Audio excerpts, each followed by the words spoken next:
The Christmas Lunch on Jesus project started about 5 years ago when my wife and I got caught up in a queue in one of the big supermarkets, and a family in front of us was having a pretty heated argument about how they were going to approach the Christmas meal. And when they paid, having walked off, we realized that they just bought their Christmas meal for £12.50. It left my wife and myself frustrated with the fact that we had suddenly discovered that there were people in our area that were not having a Christmas meal in the same way that we were enjoying it. We started a process which took us 2-3 years to develop, but we eventually tapped into a project in North London called Christmas Lunch on Jesus, and in conversation with them really brought that whole project to Merton. I heard about the project for the first time, went to a sermon, and it really touched me when Yanni was saying that a family sat down to have fish fingers for their Christmas dinner. And I thought that would be a horrible thing for a family. They can't sit and have a celebration around Christmas on fish fingers. What we found really attractive about the Christmas Lunch on Jesus hamper is that it was exactly the type of food that we would want to eat on Christmas Day. So, it wasn't tinned foods, it didn't feel like a handout, it was something that was substantial, it carried a level of excellence. We had approximately 10 tonnes worth of food delivered into us, which we then had to pack out into separate hampers, and so we had a team of volunteers for that. Sparkling grape juice. Turkey. Gravy.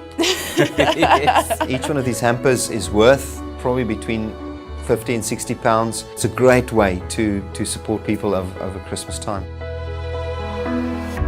As last year we were sitting there as a leadership team, and I was just inspired. What can we do differently? What can we do to make some more money? And also love cycling, so let's go and do London to Paris.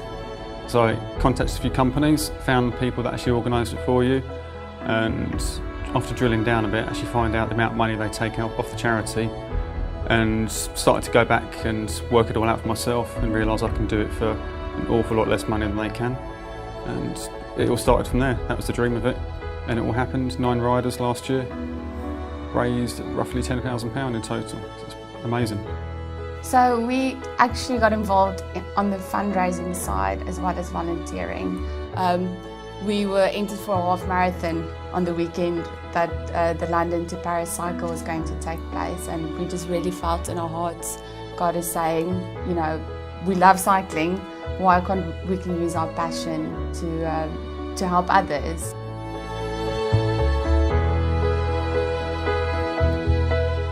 Logistically, behind the scenes, myself and Ian probably lost a bit more hair than most people. It was pretty crazy. The amount of hours I have to go in to plan it all, to get it to work correctly on the day, is quite large, and most people wouldn't realise that. We picked up about 3 to 4 boxes that would fit in our car, and we drove around a route. We were given exactly where to go, who we'd be seeing, knocked on whoever's door, introduced ourselves, said who we were. If the families invited us in, which every single family did invite us in, we sat with them, asked if they'd like to say a prayer, had a conversation, and we were there probably 10 minutes in each person's house, longer if some people would like us to stay longer. Christmas is a very busy time for the Mayor, but I knew that I wanted to be involved, so for me it was very important to be there on that first morning with some of the volunteers and to have the privilege to help pack the first hamper that was going to go out and be delivered. It's easy to believe that there isn't a community in the capital city because there's so many people, but actually the community really does exist, and it exists in projects like Christmas Lunch on Jesus. It is about people coming together, and you really, really can make a difference if you just choose to get involved, and everyone is so welcoming. Unfortunately, there are too many heartbreaking cases in Merton.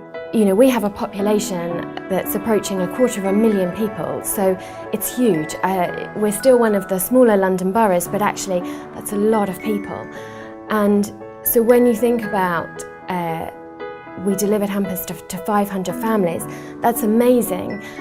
But actually those 2,500 people, that's 1% of the population. And I wish 1% of the population didn't need it, but my fear is that there's more than 1% of the population that needs it, and that's why we all have to come together, because There are more people that need help, and if we all work together through the council, the volunteers and the church, actually we can find more families and we can make sure that we don't just reach 1%, but maybe one day we will reach 2%. For families that are struggling financially over the Christmas period, it becomes a very difficult time. Relationships get strained, a lot of people struggle with depression, and for us as a church, with the volunteers that helped us together with the council, to be able to help take some of that stress off people over Christmas is really a great contribution.